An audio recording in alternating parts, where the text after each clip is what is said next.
శ్రోతలకు స్వాగతం. ఈరోజు వినిపించబోతున్న కథానిక జీవితంలోని అగాధాలు. రచన భానుమతి గారు. రాంబాబు చాలా సరదా మనిషి. ఎప్పుడూ నవ్వుతూ అందరితో సరదాగా మాట్లాడుతుంటాడు. చీకు చింత అనేది ఆ మనిషి ఎరగడేమో అనుకునేవాళ్ళం. జీవితాన్ని బంతిలాగా చేతుల్లో ఎగరేస్తున్నాడా అన్నంత తేలిగ్గా తీసుకునేవాడు ప్రతి విషయాన్ని. రాంబాబు తన ఉద్యోగం ఏమిటో తనేమిటో మిగతా తీరిక సమయాల్లో అందరూ స్నేహితుల ఇండ్లకు వెళ్తుండేవాడు. కాసేపు కబుర్ల కాలక్షేపం చేసి రాత్రి 8 గంటలు అయ్యేసరికి ఇంటికి పోయేవాడు. ఒక్కోసారి ఈ పూట మా ఇంట్లోనే భోంచేయబోయి అని ఏ స్నేహితుడైనా అంటే ఓఎస్ దానికేమిటి భోంచేస్తే పోయే అనేవాడు. భోజనాలు అయ్యాక మళ్ళీ కబుర్లలో పడి పొద్దుపోతే ఈ పూట ఇక్కడే పడుకోబోయ్ తెల్లారి వెళ్ళొచ్చు పొద్దుపోయింది అంటే ఓఎస్ దానికేమిటి పడుకుంటే పోయే అనేవాడు.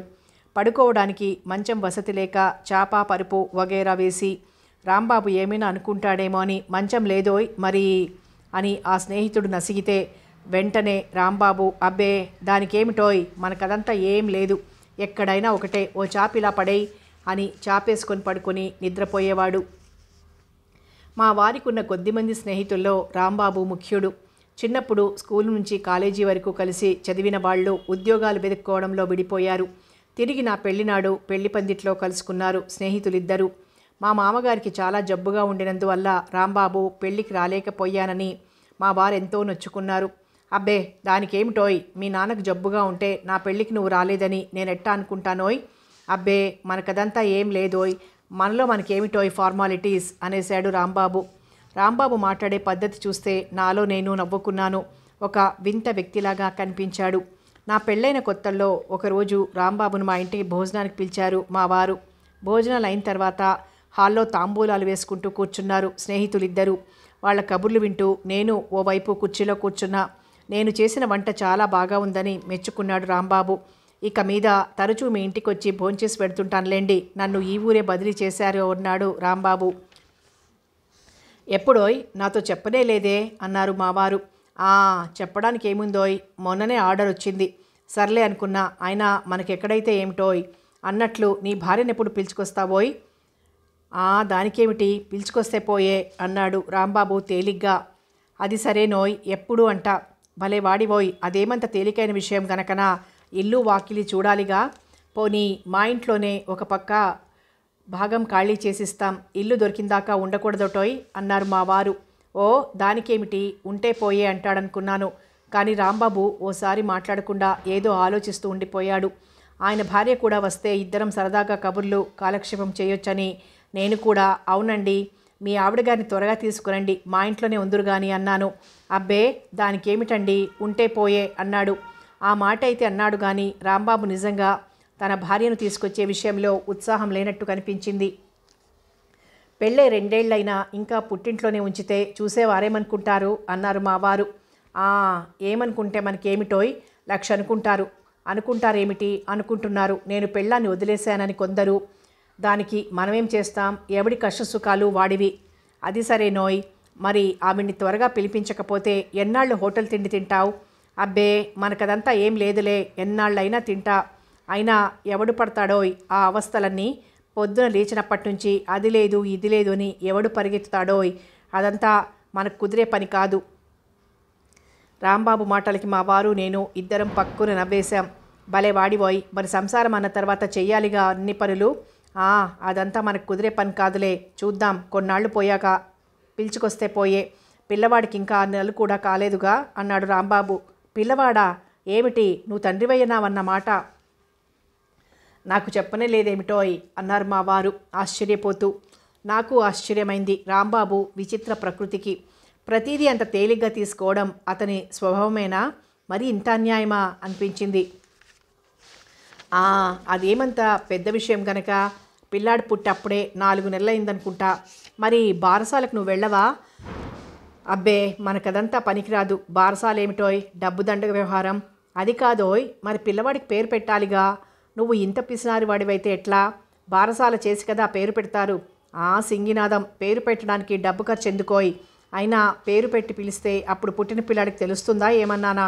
పిల్లాడికి ఏం తెలుస్తుంది మనం వాడికి ఏం పేరు పెట్టామో. రాంబాబు మాటలకి నవ్వలేక ఇద్దరికీ కడుపు చెక్కలైంది. అయితే ఇప్పట్లో పేరు పెట్టరేమిటి అన్నాను నవ్వాపుకుంటూ. నెమ్మదిగా ఆలోచించి ఏం పేరు పెట్టాలో మీరే చెప్పండి, తర్వాత తొందర ఏమిటి అంటూ లేచి నించున్నాడు రాంబాబు వెళ్ళడానికి. అయితే నీ కొడుకు పేరు మమ్మల్నే ఆలోచించమంటావు అంతేనా అన్నారు మా వారు నవ్వుతూ. ఓ ఎస్, దానికేమిటి, మనకదంతా ఏం లేదు, పేరు ఎవరు పెడితే ఏమిటోయ్, పేర్లో ఏముంది, ఓ సిగరెట్లా పడేయ్ అని మా వారిని అడిగి సిగరెట్ తీసుకుని వెలిగిస్తూ వెళ్ళొస్తానండి, వెళ్ళొస్తానోయ్, వచ్చే ఆదివారం మళ్ళీ కనిపిస్తాలే అంటూ వెళ్ళిపోయాడు రాంబాబు. రాంబాబు సిగరెట్ తాగడు, ఎవరైనా స్నేహితులతో కబుర్లలో పడితే సరదాకి తాగుతాడట. రాంబాబు తత్వం చాలా విచిత్రంగా అనిపించింది. ఏమిటో జీవితంలో ఏది తనకు ముఖ్యంగానట్టు ఇలాగే ఎక్కడో ఒకచోట వేళకు తింటూ తిరుగుతూ ఏదో ఒక పని చేయాలి కాబట్టి చేస్తూ కాలం గడుపుతూ బ్రతికినన్నాళ్ళు బాధరా బందీ లేకుండా బ్రతకాలని అతడి ఉద్దేశమేమో అనిపించింది. మనిషి వాలకం చూస్తే చెడు గుణాలు ఉన్నట్టు నాకు తోచలేదు. తన ఫ్రెండ్స్ అందరిలోకి రాంబాబు చాలా మంచివాడని చెప్తుంటారు మా వారు. నిజంగానే రాంబాబు మంచివాడల్లే కనిపించాడు. వచ్చే ఆదివారం వస్తానని వెళ్ళిన రాంబాబు మళ్ళీ కనిపించలేదు. 4 రోజుల దాకా. మా వారిని అడిగాను, ఏమండి రాంబాబు భార్యను తీసుకురావడానికి ఏమైనా వెళ్ళాడా అని. తనకు తెలీదన్నారు మా వారు. ఎవరినో కనుక్కుంటే రాంబాబు తను చేసే ఉద్యోగం పని మీద కలకత్తా వెళ్ళాడని చెప్పారట మా వారికి. రాంబాబు భలే తమాషా అయిన వ్యక్తి. కలకత్తా వెడితే కలకత్తాలోనే ఉండిపోతాడు కొంతకాలం. తను వెళ్ళిన పని అయిపోయినా సరే అంతా మర్చిపోయి ఎక్కడికి వెళ్తే అక్కడ నెలల తరబడి ఉండిపోతూ ఉంటాడు. అతని తత్వం నాకు అర్థం కాదు. విచిత్రమైన వ్యక్తి. తనకు వెనకాల బాధ్యతలు ఉన్నట్లు అనుకోవడం అతనికి చికాకు. విన్నావుగా ఆ రోజు రాంబాబు బారసాల విషయం అన్నారు మా వారు. ఆ రోజు రాంబాబు పిల్లాడికి పేరెందుకండి ఇంత చిన్నప్పుడే అనటం తలుచుకొని నాకు పక్కున నవ్వొచ్చింది. ఓ రోజు మా వారు నేను సినిమాకి వెడదామని బయలుదేరాం. వాకిట్లోకి వెళ్ళగానే రాంబాబు ఎదురైనాడు. అరే, ఎప్పుడొచ్చావో ఊరు నుంచి అని మా వారు ఆశ్చర్యంగా అడిగారు. నేను వచ్చి 2 రోజులైందిలే, ఎక్కడికో బయలుదేరినట్లున్నారు, వెళ్ళిరండి, నేను తర్వాత కనిపిస్తాలే అన్నాడు రాంబాబు. తర్వాత కనిపించడం అంటే 6 నెలల తర్వాత అన్నమాట. వీల్లేదు, నువ్వు మాతో సినిమాకు రావాల్సిందే అన్నారు మా వారు. ఓఎస్, దానికేమిటి, వస్తే పోయే, పదండి అన్నాడు. మాతో కూడా సినిమా చూడటానికి వచ్చాడు. సినిమా మొదలయ్యే వరకు తను ఆ 2 నెలలుగా ఎక్కడెక్కడ తిరిగి వచ్చింది, తన ఉద్యోగాన్ని గురించి, తన ఇంక్రిమెంట్ ఎంత ఇచ్చింది మా వారికి చెబుతుంటే నేను విన్నాను. ఇంక్రిమెంట్ సంగతి చెప్పగానే ధైర్యం చేసి, ఏమండి రాంబాబు గారు, ఇంక్రిమెంట్ ఇచ్చారు కదా, ఇకనైనా మీరు ఆమెను పిలిపించకూడదా, మీ అబ్బాయిని చూడాలని మాకెంతో ఆశగా ఉంది అన్నాను. రాంబాబు ఓఎస్, దానికేమిటండి నవ్వి ఊరుకున్నాడు. అవునోయ్, అన్నట్లు ఈసారి నువ్వే పిలిపిస్తావా, లేకపోతే ఆవిడికి నువ్వు రాసినట్టు ఒక ఉత్తరం రాసి వెంటనే బయలుదేరి రావాల్సిందని రాయమంటావా అన్నారు మా వారు. ఓఎస్, దానికేమిటి, రాసేయ్, కానీ నేను పోనిదే పంపించర్లే మా మామగారు అన్నాడు రాంబాబు నవ్వుతూ. వెళ్ళొస్తా, వచ్చే ఆదివారం కనిపిస్తాలేవోయ్ అన్నాడు సినిమా చూసిన తర్వాత. ఏ ఆదివారం, నెలకొచ్చే ఆదివారానికా అన్నారు మా వారు. బహుశా నేను ఈ వారం మా అత్తగారు ఊరు వెళ్ళాలనుకుంటున్నాను, వెళ్తే కనిపించను. అట్లాగే ఆమెను బిడ్డను తీసుకురండి అన్నాను. అవునోయ్, హోటల్ తిండి ఎన్నాళ్ళు తింటావు, ఈసారి తప్పక తీసుకురా నా మాట విని అన్నారు మా వారు. మనకదంతా ఏం లేదు, ఎక్కడ తిన్నా ఒకటే, అయినా ఆవిడికి నేను చేసి పెట్టకుండా ఉంటే చాలు, వెళ్ళొస్తానోయ్ అని సిగరెట్ అడిగి తీసుకుని వెళ్ళిపోయాడు రాంబాబు వెళ్ళిన తర్వాత మా వారితో అన్నాను, ఇన్నాళ్ళు మీరు రాంబాబు ఎంత మంచివాడన్నా నాకు నమ్మకం కలగలేదు, కానీ ఇప్పుడు తన భార్యను తీసుకురావడానికి ఒప్పుకున్న తర్వాత మంచివాడల్లే కనిపించాడు అన్నాను. మా వారు నా మాటలు వినకుండా ఏదో ఆలోచనలో పడ్డారు. ఏమిటి ఆలోచిస్తున్నారు అన్నాను. ఏం లేదు, రాంబాబు తన భార్యను తీసుకురాకపోవడానికి ఏవో కారణాలు ఉన్నాయనిపిస్తోంది. అతడు పైకి చెప్పకుండా మనసులోనే కుములుతున్నట్లు నా మనసుకు తోస్తోంది అన్నారు. అవునండి, సరిగ్గా నాకు అలానే అనిపిస్తోంది. తన భార్య మాట మనం తెచ్చినప్పుడంతా రాంబాబు ముఖంలో కళే మారిపోవడం నేను గమనించాను. అదే, ఈసారి వచ్చినప్పుడు విషయం ఏమిటో అడిగి తెలుసుకోవాలి అన్నారు మా వారు. తప్పక తెలుసుకోండి పాపం అన్నాను. మళ్ళీ ఆదివారం రాంబాబు రాలేదు. మాకు ఆశ్చర్యం కలగలేదు, మామూలైపోయింది. 4 రోజులైన తర్వాత ఒకరోజు సాయంకాలం బిడ్డనెత్తుకుని ఉన్న ఒక ఆడమనిషిని వెంటబెట్టుకొని కారులో మా ఇంటి ముందు దిగాడు రాంబాబు. వస్తూనే ఏడీ మనవాడు అన్నాడు. ఇంకా ఆఫీస్ నుంచి రాలేదు, ఏదో పని మీద ఎక్కడికో వెళ్ళి కొంచెం ఆలస్యంగా వస్తానన్నారు. ఈవేళ రండి లోపలికి, కూర్చోండి వీరు అని నసిగాను. ఒకవైపు రాంబాబు భార్య పిల్లవాడే అని తెలుస్తోంది, అయినా తెలియక చటుక్కునంటే మరెవరైనా అయితే అందువల్ల తటపటాయించాను. రాంబాబు నా అవస్థ గ్రహించి, అబ్బే మీకు ఆ సందేహం అక్కర్లేదు, ఈవిడ సాక్షాత్తు నా భార్య, ఇదిగో వీడే పేరు లేని నా సుపుత్రుడు, ఇది వాడి పాల డబ్బా, ఇది వాడి బట్టల సంచి వగైరా అంటూ పిల్లాడిని ఆవిడ చేతుల్లోంచి తీసుకుని కిందికి దింపాడు. సిమెంట్ నేల మీద పిల్లాడిని బోర్లా పడుకోబెట్టాడు. ఇక ఆడుకోరా బాబు, ఇందా బొమ్మ అని ఒక రబ్బరు బొమ్మ ముందు పడేశాడు. పాల సీసా, పిల్లవాడి బట్టల సంచి అన్నీ ఒక మూల పెట్టాడు. రాంబాబు నిజంగా గృహస్థు అయిపోయాడు ఆ క్షణంలో. అన్నట్లు మర్చిపోయా, ఈమె మా రాము భార్య అని నన్ను తన భార్యకు పరిచయం చేశాడు. రాంబాబు భార్య చాలా నాజూగ్గా ఉంది మనిషి. చక్కటి పలువరస, విశాలమైన కళ్ళు ఆమె కోలముఖానికి ఎంతో అందాన్నిచ్చాయి. కానీ మనిషి మాత్రం చాలా బలహీనంగా, సన్నగా, పుల్లలాగా కనిపించింది. ఆమె పేరు హేమ. పేరుకు తగ్గ ఛాయ లేకపోయినా నలుపు మాత్రం కాదు, చామన ఛాయే. నేను ఆమె కబుర్లలో పడ్డాం. రాంబాబు రేడియో ఆన్ చేసి పాటలు వింటూ కూర్చున్నాడు. హేమ ఎంతో మర్యాదగా, నమ్రతగా మాట్లాడింది. ఇంత మంచి హేమన ఇన్నాళ్ళు ఒంటరిగా విడిచిపెట్టి ఉన్నాడు రాంబాబు అనిపించింది. పిల్లవాడు మొదట్లో నా దగ్గరికి రాకపోయినా కాస్త ఆడించిన తర్వాత నవ్వుతూ దగ్గరికి వచ్చాడు. హేమ తల్లిదండ్రులు చాలా పెద్ద ఆస్తిపరులని, మంచివాళ్ళని రాంబాబే చెప్పాడు. ఎంతో కట్నం ఇచ్చి రాంబాబుకి ఇచ్చారు హేమను. సంవత్సరాల తరబడి పుట్టింట్లో ఉంటే ఎలాగండి? బిడ్డ పుట్టి బారసాలకు కూడా రాకపోతే ఏ తల్లిదండ్రులు ఊరుకుంటారు చెప్పండి? మరి వీరు నన్ను బొత్తిగా మర్చిపోయి తన ఉద్యోగం ధ్యాసలో తను ఉండిపోతుంటే మా వాళ్ళు చాలా బెంగపడిపోయారు. వచ్చినప్పుడంతా నన్ను తీసుకెళ్ళండి మీ వెంట అంటే ఇక్కడ ఇల్లు దొరకడం లేదు, మళ్ళీ వచ్చి తీసుకెళ్తానంటూ 2 ఏళ్లు గడిచిపోయాయి. ఈ బెంగతోనే నా ఆరోగ్యం పాడైంది అని హేమ అంటుంటే అయ్యో పాపం అనిపించింది. రాంబాబును చూస్తే ఒళ్ళు మండిపోయింది. ఆడవాళ్ల మనసు గ్రహించలేని మగవాళ్ల నుంచి ఏం మంచితనం ఆశించగలం? ఏం మంచి అది? కామంచి అనిపించింది. చూశారా రాంబాబు గారు ఆమె ఏమంటున్నారో? మీరు నిజంగా ఆమెను చాలా బాధ పెట్టారు ఇన్నాళ్ళు. అనండి, అప్పుడే ఏమైంది? ఎవరిని బాధ పెట్టేది? అప్పుడే ఏం తెలుస్తుంది లేండి అన్నాడు రాంబాబు నవ్వుతూ.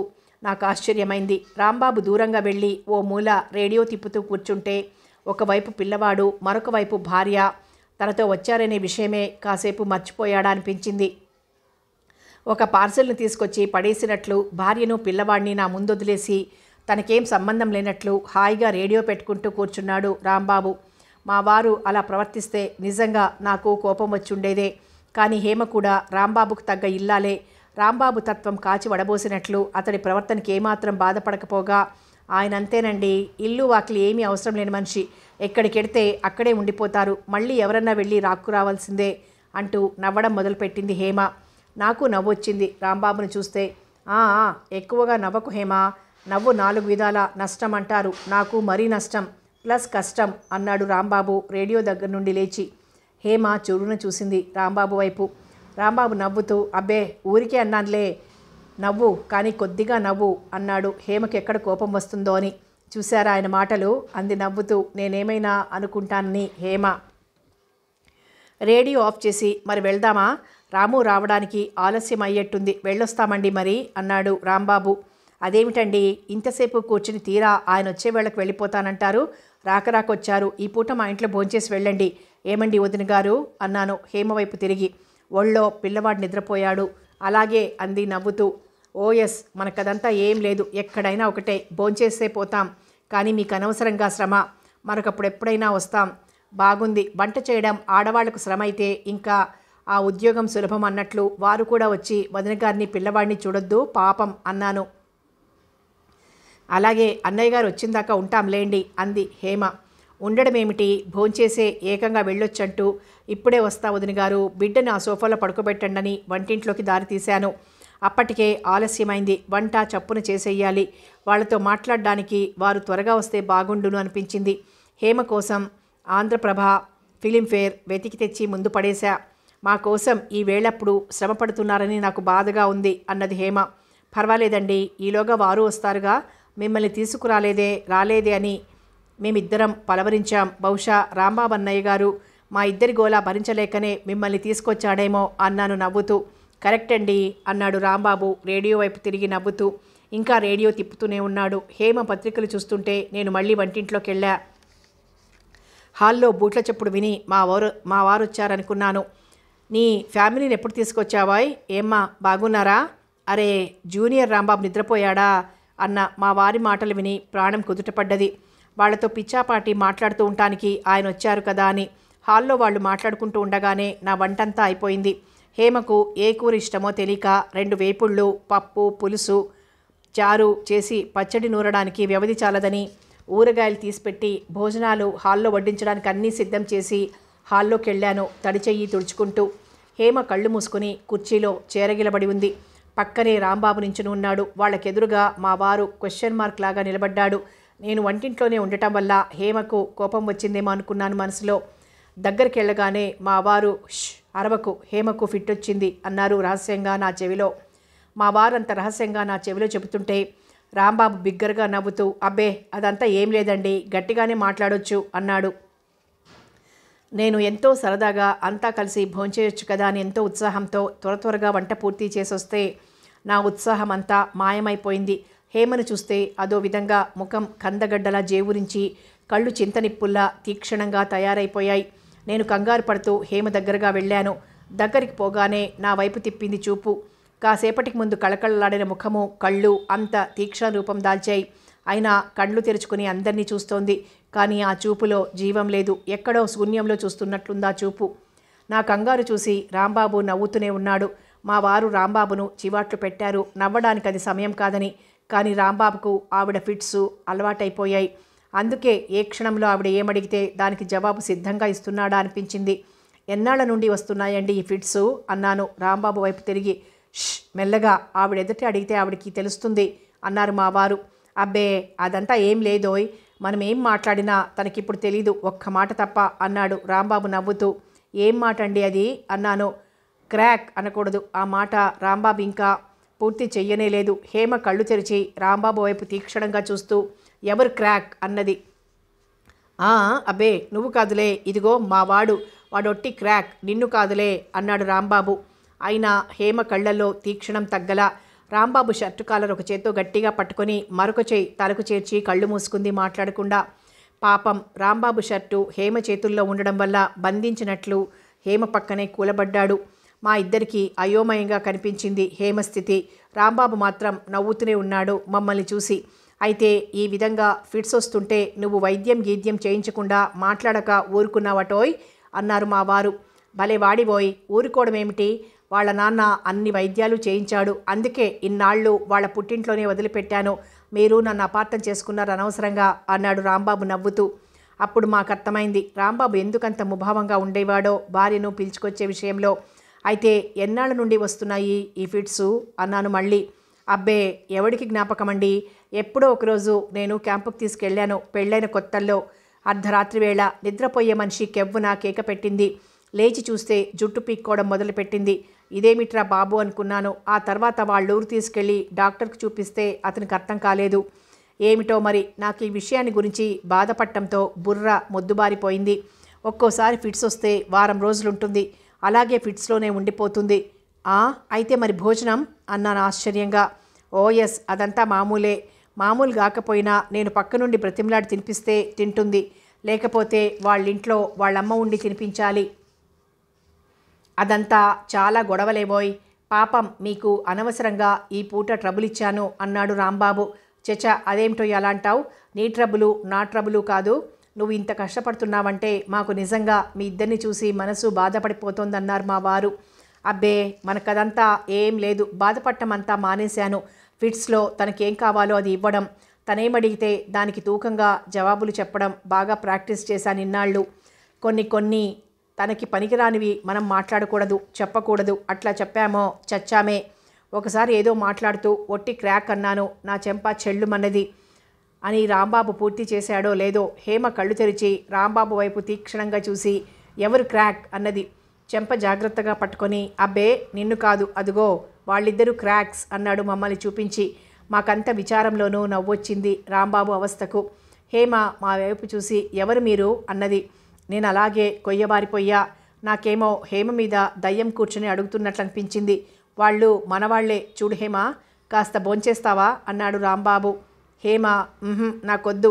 ఏయ్ దొంగ, నన్ను వదిలి పారిపోవాలని చూస్తున్నావా అని రాంబాబు చేతివేళ్లు గట్టిగా పట్టుకొని కూర్చుంది.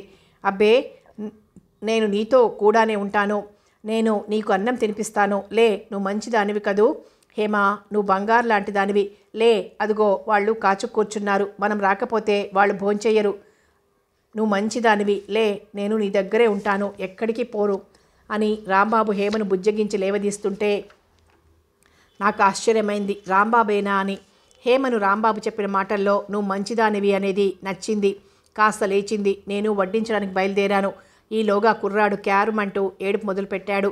నిద్రలేస్తూనే, చచ్చాన్రా బాబు, ఇన్నాళ్ళు ఈ గొడవలేదు, ఇప్పుడు మనం ఇద్దరు పిల్లల్ని సముదాయించాలని నవ్వుతూ రాంబాబు పిల్లాడి వైపు పరిగెత్తాడు.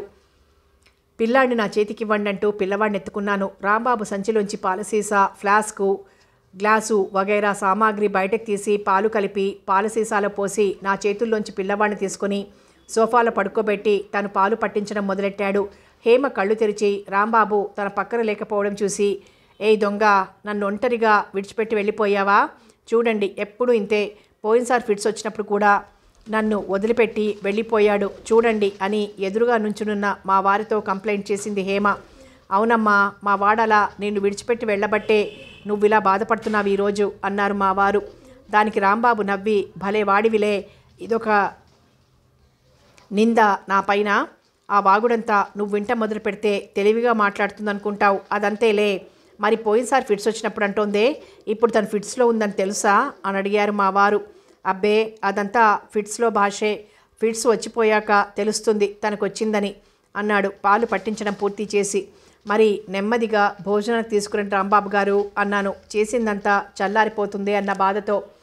వచ్చేశాను, కానీ పిల్లవాడు ఎట్లాగాని చూస్తున్నాను, పడుకోబెడితే ఏడుస్తాడు నిద్ర వచ్చినప్పుడు తప్ప, ఎత్తు బాగా అలవాటు చేసింది వాళ్ళమ్మ అన్నాడు పిల్లాడిని ఎత్తుకుని సముదాయిస్తూ. పోనీ నేను ఎత్తుకునే వడ్డిస్తానులేండి, నా చేతికిచ్చి హేమను మీరు తీసుకురండి అన్నాను. అసలు వడ్డించనే వద్దు, అంతగా అయితే నే వడ్డిస్తాలే, నువ్వు పిల్లాడిని ఎత్తుకుని ఆడించు అన్నారు మా వారు. ఎవరా పిల్లాడు అన్నది హేమ రాంబాబు చేతుల్లో ఉండే పిల్లవాడిని చూసి. వీడు మన పిల్లాడేలే అన్నాడు రాంబాబు నవ్వుతూ మా వైపు చూసి. అబద్ధాలు చెప్తున్నావు అన్నది హేమ గోముగా. అంతే అంతే, అయినా మనకి పిల్లాడెందుకులే, దీనికి తోడు దేవుడికి బుద్ధి లేదు అన్నాడు రాంబాబు నవ్వుతూనే. సరేలే, బాగానే ఉంది నీ ధోరణి, భోజనానికి తీసుకురా హేమను, పిల్లవాడిని మా ఆవిడ చేతికివ్వు అన్నారు మా వారు కోప్పడుతూ. నేను పిల్లవాడిని తీసుకున్న తర్వాత హేమ దగ్గరికి వెళ్ళి రాంబాబు ఎన్నో మంచి మాటలు చెప్పి చిన్న పిల్లని నచ్చ చెప్పినట్లు బ్రతిమలాడి, నువ్వు మంచిదానివి, చాలా మంచిదానివి, బంగారు లాంటి దానివి వగైరా మాటలు మంత్రాలాగా ఎన్నోసార్లంటే హేమ నీరసంగా రాంబాబు మీద ఆనుకొని భోజనాల రూమ్లోకి నడిచింది. మా వారు వాళ్ళిద్దరికంటే ముందెళ్ళి వడ్డన ఆరంభించారు. నేను పిల్లవాడిని ఎత్తుకుని భోజనాల హాల్లో వాళ్ళకేం కావాలో నా చేతనైనంత వరకు అందించాను. కొంచెం ముందు హేమ మళ్ళీ పేచి పెట్టింది నాకు భోజనం వద్దు అని. మళ్ళీ రాంబాబు అలవాటు ప్రకారం మంచిదానివని ఎన్నో చెప్పి తనొక్కొక్క ముద్ద కలిపి నోట్లో పెట్టాడు హేమకు. నాకు మా వారికి కళ్ళల్లో నీళ్ళొచ్చాయి ఆ దృశ్యం చూసి. భగవంతుడు ఎలా సమకూరుస్తుంటాడా అనిపించింది. నిజానికి రాంబాబుకు అంత ఓర్పు ఉంటుందని మేమిద్దరం కల్లో కూడా అనుకోలేదు. కానీ రాంబాబు లాంటి వారే అలాంటి క్లిష్ట పరిస్థితుల్ని ఎదుర్కోగలరు అనిపించింది. ఆ సమయంలో ఒక్కొక్క ముద్దకు హేమ పేచీ పెట్టింది. రాంబాబు తను భోంచేస్తూ హేమకు కలిపి తినిపించాడు. పాపం, మీరు అనవసరంగా మా కోసం బాధపడుతున్నారు, మీరు కూర్చుంటే భోజనానికి ఎంత బాగుండేది, నాకు అదే కష్టంగా ఉంది అని నొచ్చుకున్నాడు రాంబాబు. సరేలేండి, మీకోసం మీరు పడే అవస్థ చూసి మేం బాధపడుతుంటే మాకోసం మీరు బాధపడుతున్నారా, ఏం పోయింది, తర్వాత భోంచేస్తే సరి అన్నాను వాళ్లకు ఊరగాయ అందించి. హేమ మళ్ళీ నా వైపు అయోమయంగా చూస్తూ ఎవరావిడా అంది. రాంబాబు భుజం తట్టి, ఆవిడ నీకు తెలీదులే అన్నాడు. నాకు జాలేసింది హేమను చూసి. పాపం, ఆ సమయంలో తను భోంచేసేది కూడా తెలీదు. ఏదో తెలివిలేని స్థితిలో నడిచి వెళ్ళినట్లు తనప్పుడు ఏం మాట్లాడేది ఏం చేసేది తనకు తెలీదు. భోజనాలు అయ్యాయి, ఆకులు వేసుకోవాలి అంది హేమ మొండిపట్టు పట్టిందానికి. మళ్ళీ ఫిట్స్ వచ్చినప్పుడు మొదట ఆకులు వేసుకోవాలని అడుగుతుందట. ఓఎస్, దానికేమిటి, వేసుకో, అదిగో తాంబూల పళ్ళెం అని రాంబాబు ఆకులు పొక్కపొడి భక్తుడిలాగా హేమకు అందించాడు. ఏయ్, నీకు పొగరెక్కింది, నాకు చిలక కట్టివ్వు అంది గోముగా. ఓఎస్, అలాగే, అన్నట్లు నిజంగానే నీకు పొగరెక్కింది, నువ్వు అట్ట అంతా వేసుకుంటావా ఇప్పుడు? ఇందా, ఇది చిలక కాదు కానీ ఎలక మాత్రం కాదు, వేసుకో అన్నాడు నవ్వుతూ. ఏమిటి తిడుతున్నావు అన్నది హేమ ముఖం చిట్లించి సందేహంగా చూస్తూ. అబ్బే, నిన్ను ఎలకనలేదులే, నా కర్మం గాలి, నాకు చిలక చుట్టడం రాదు అన్నాను, అందుకన్నాను. నువ్వు మంచిదానివి కదూ, వేసుకో అంటూ నోట్లో కందించాడు రాంబాబు. మాకంత విచారంలోనూ ముచ్చటైంది వాళ్ళిద్దరిని చూస్తుంటే. మా అమ్మ కావాలి అన్నది సడన్గా హేమ. చచ్చాను, ఇప్పుడు ఎక్కడి నుంచి తెచ్చేది? ఆమెను ఉత్తరం రాద్దాంలే రమ్మని అన్నాడు రాంబాబు తమలపాకులు నములుతూ. ఆహా, అబద్ధాలు, ఇప్పుడే కావాలి. రేపు టెలిగ్రామ్ ఇచ్చి పిలిపిద్దాంలేమ్మా. ఇప్పుడు ఈ రాత్రిపూట అమ్మ ఎట్లా వస్తుంది చీకట్లో అన్నారు మా వారు. మా వారి మాటలకి కాసేపు ఊరుకుంది. మీరు వెళ్ళి భోంచేసి రండి. ఈ భాగోతం నాకు ఈ రాత్రంతా ఉంటుంది, ఒక్కోసారి వారం రోజుల దాకా కూడా ఉంటుంది. మీకు కొత్త గనక బాధపడుతున్నారు, వెళ్ళి భోంచేసి రండి అన్నాడు రాంబాబు. వద్దండి, నాకు సహించదు. నాకేమో హేమను చూస్తుంటే చాలా బాధగాను దిగులుగాను ఉంది అన్నాను. అబ్బే, అదంతా పెట్టుకుంటే కుదరదులేండి. అంతే, ఇదంతా మన కర్మ అనుకొని పోతూ ఉండాల్సిందే. ఇప్పుడు ఇంకా చాలా నయం. మొదట్లో ఈ ఫిట్స్ వచ్చినప్పుడు చాలా భయంకరంగా ఉండేది హేమ ప్రవర్తన. బావిలో దూకుతాననేది, మిద్దె మీద నుంచి కిందికి దూకితే ఎట్లా ఉంటుంది అని నన్ను అడిగేది. ఓ యబ్బో, అదంతా పెద్ద గాథలేండి, నాకిప్పుడు అలవాటైపోయింది అన్నాడు రాంబాబు. పాపం రాంబాబు అందుకే ఇన్నాళ్ళు అలా హోటల్ తిండి తింటూ తెరిపిగా తిరుగుతూ ఉన్నాడనుకున్నాను. అబ్బా, నా చేయి నొప్పి అన్నది హేమ చేయి పట్టుకుని రాంబాబుకు చూపిస్తూ. చేయి నొప్పి ఎందుకు వచ్చింది? ఓహో, అబ్బాయిని ఎత్తుకున్నావు కదూ రోజంతా. ఏది ఇలా ఇవ్వు, చెయ్యి పిసుకుతాను అని రాంబాబు హేమ చెయ్యి పిసుకుతూ కూర్చున్నాడు. తెలివి ఉన్నప్పుడు, మామూలుగా ఉన్నప్పుడు చెయ్యి నొప్పి అని చెప్పడానికి హేమ అభిమానపడేదే. తన స్థితి తనకు తెలియనప్పుడు చేయి నొప్పి పుడుతుందని చిన్న పిల్లల ఏడుపు మొదలుపెట్టింది. అంతసేపు ఎదురుగా ఉన్న పిల్లవాడిని తన పిల్లవాడని గుర్తించకపోగా, అసలు తనకెదురుగా ఎవరూ లేనట్టే గాజు కండ్లలాగా మారిపోయిన తన కండ్లు మా అందరి వైపు తిప్పుతూ ఊరుకుంది. హేమకు వచ్చిన ఫిట్స్ చూస్తుంటే నాకు చాలా ఆశ్చర్యమైంది. ఇలాంటి ఫిట్స్ కూడా వస్తుంటాయా మనుషులకు అనిపించింది. ఎన్నడూ చూడని నాకు చాలా విచిత్రంగా కనిపించింది హేమ. తెలిసి తెలియని స్థితిలోని అవస్థ. రాంబాబు చెప్పిందంతా యథార్థమే. హేమ ఒక్కో మాట మాట్లాడుతుంటే తెలిసి మాట్లాడుతోందేమో అనుకుంటాం, కానీ తెలీదు అని మరుక్షణంలోనే తెలిసిపోతుంది. ఏమిటి తమాషా అనిపిస్తుంది. పిల్లవాడు మళ్ళీ ఏడుపు మొదలుపెట్టాడు. ఎంత సముదాయించినా ఏడుపు ఆపలేదు. నిద్రకొచ్చాడు. వాళ్ళమ్మ దగ్గరే నిద్రపోతాడట. రాంబాబు ఎంతో ప్రయత్నం చేశాడు బిడ్డని హేమకు అందించడానికి. ఎవరా దయ్యపిల్లాడు, నాకొద్దు, తీసేయి, ఛీ, నేను ఎత్తుకోను అంటుంటే, రాంబాబు, మన పిల్లాడే, కాస్త ఒళ్ళో పడుకోబెట్టుకో, నేను జోకొడతాను అన్నాడు. పాపం, నాకొద్దు, తంతాను చూడు మరి. అమ్మా అమ్మా అని కేకేసింది చిన్న పిల్లలాగా హేమ.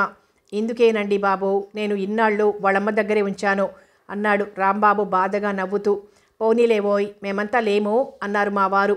అబ్బే, అదంతా కుదరదులే. అయినా నే బాధపడేది కాక నా స్నేహితుల్ని కూడా బాధ పెట్టడమా? బాగుందా నువ్వనే మాట అన్నాడు రాంబాబు నవ్వుతూనే. హేమ మాత్రం అన్ని మాటలు వింటూనే ఉంది. కళ్ళు తెరిచి అందరినీ చూస్తూనే ఉంది. కానీ తనకు తెలీదు, ఏదో ఎక్కడో ఉంది తన ధ్యాస, చూపు. అదొక పిచ్చిగా కనిపించింది హేమ వాలకం. ఉన్నట్టుండి రాంబాబు పిల్లాడిని నా చేతికిచ్చి హేమ పక్కన కూర్చుని, హేమా, ఏది, నువ్వు చాలా మంచిదానివి, ఒక్క పాట పాడు. ఆ రోజు పాడితే పాట ఏదైనా సరే నీ ఇష్టం, ఒక పాట పాడు అన్నాడు చిన్న పిల్లాడిలా హేమను ఆడిస్తూ. మాకు ఆశ్చర్యమైంది. పాటలు కూడా పాడుతుందా ఫిట్స్లో అంటే? పాడుతుంది, చూడండి, బాగా పాడుతుందిలేండి, ఇదిగో పాడిస్తాను అంటూ మళ్ళీ హేమను బ్రతిమలాడాడు. హేమ ఏదో పాట పాడింది ఆ ఫిట్స్లోనే. రాంబాబు ఒకటే నవ్వు. చాలే ఓయ్, ఆవిడకి రెస్ట్ ఇవ్వకుండా నువ్వు పిల్లవాడివి అయిపోయావు అన్నారు మా వారు కోప్పడుతూ. ఏం చేయమంటావోయ్, నా జీవితమే ఒక ఫిట్గా తయారైనప్పుడు ఇందులోనే సరదాగా ఉండటానికి ప్రయత్నిస్తున్నా. ఏం చేయమంటావు చెప్పు అన్నాడు. మా వారికి నాకు కళ్ళ నీళ్ళొచ్చాయి రాంబాబు అలా అంటుంటే. ఏమిటి కర్మ, హేమకు పాపం అనిపించి హృదయం ద్రవించిపోయింది. దానికి తోడు పసిబిడ్డ వేరే. ఈ రాత్రికి ఇక్కడే పడుకొని తెల్లారి వెళ్ళొచ్చులేవోయ్ అన్నారు మా వారు. అబ్బే, అదంతా కుదిరే పని కాదులేవోయ్, వెళ్తాం, కారుందిగా. ఈ రాతంతా ఏదో అడుగుతూనే ఉంటుంది, ఓపిగ్గా జవాబులు చెప్పాలి. పోనీలేండి, మేమున్నాంగా, మీకు తోడుగా మేలుకుంటాం. మీరింటికెళ్ళి పిల్లవాడితో అవస్థపడతారు. ఆమెకు తెలివొచ్చిందాకా ఇక్కడే ఉండండి అన్నాను. అబ్బే, అదంతా కుదిరే పని కాదులేండి. ఇప్పటికే మీరు భోంచేయకుండా మా కోసం ఉపవాసం చేశారు ఈ పూట. మీరు వెళ్ళి పడుకోండి, మేము వెళ్తాం. ఇప్పటికే పొద్దుపోయిందంటూ రాంబాబు పిల్లవాడి సామానంతా సర్దేశాడు సంచిలో. మా వారు నేను ఎంత చెప్పినా వినకుండా రాంబాబు హేమను బండిలో కూర్చోబెట్టాడు. నా చేతుల్లో నిద్రపోయిన బిడ్డను మెల్లగా తీసుకెళ్ళి కారు సీట్లో టవల్ వేసి పడుకోబెట్టాడు. హేమకు ఆ సమయంలో తన పక్కన ఉన్న బిడ్డ ఎవరో తెలియదు. ఆ బిడ్డ ముఖం కూడా చూడలేదు. ముఖం మరొక వైపుకు తిప్పుకొని కూర్చుంది. సాయంకాలం వచ్చేటప్పుడు బిడ్డని ఎంతో ఆప్యాయంగా భుజాన వేసుకొచ్చింది హేమ. 4 గంటల లోపల హేమ స్థితి ఆ విధంగా మారిపోయింది. వాళ్ళని ఆ స్థితిలో పంపడం మా ఇద్దరికీ సుతారాము ఇష్టం లేకపోయింది. కానీ రాంబాబు మొండికి వేస్తే విధి లేక ఊరుకోవాల్సి వచ్చింది. రాంబాబు మా ఇద్దరికీ బాధ కలిగించడానికి ఒప్పుకోలేదు. మాకు నిద్ర ఉండదని రాంబాబు ఆ రాత్రి హేమను బిడ్డను ఇంటికి తీసుకెళ్లాలనే పట్టుబట్టాడు. వెళ్ళొస్తామని చెప్పి రాంబాబు వెళ్ళి కారులో కూర్చున్నాడు. కారు కదిలింది. నా కళ్ళల్లో నీరు తిరిగింది. ఇద్దరం చాలాసేపు మౌనంగా అలాగే కుర్చీలో కూర్చుండిపోయాం. రాంబాబును హేమను బిడ్డను తలుచుకుంటూ. ఆ రాత్రి మా ఇద్దరికీ నిద్ర పట్టలేదు. రాంబాబు ఎంత అవస్థపడుతున్నాడో బిడ్డతోనూ హేమతోనూ అని. ఒక్కొక్కళ్ళ జీవితాల్లో ఇలాంటి నగ్న సత్యాలు దాగి ఉంటాయని తెలియని ఎదుటి వాళ్లకు రాంబాబు కఠినుడుగాను స్వార్థపరుడుగాను కనిపిస్తాడు. నిజానికి ఆ రోజు రాంబాబు హేమకు చేసిన సేవ, అతని ఓర్పు చూస్తే రాంబాబు దేవుడిలా కనిపించాడు. అందుకే అతను జీవితాన్ని అంత తేలిగ్గా తీసుకుని ఎప్పుడూ నవ్వుతూ ఉంటాడనిపించింది. పైకి ఎక్కువగా నవ్వుతూ ఉండే వాళ్లకు లోపల ఎక్కువ బాధలుంటాయేమో. జీవితంలోని అగాధాలు కథ నాకు చాలా నచ్చింది. మీ అందరికీ నచ్చిందని ఆశిస్తూ మరో మంచి కథతో మళ్ళీ కలుసుకుందాం.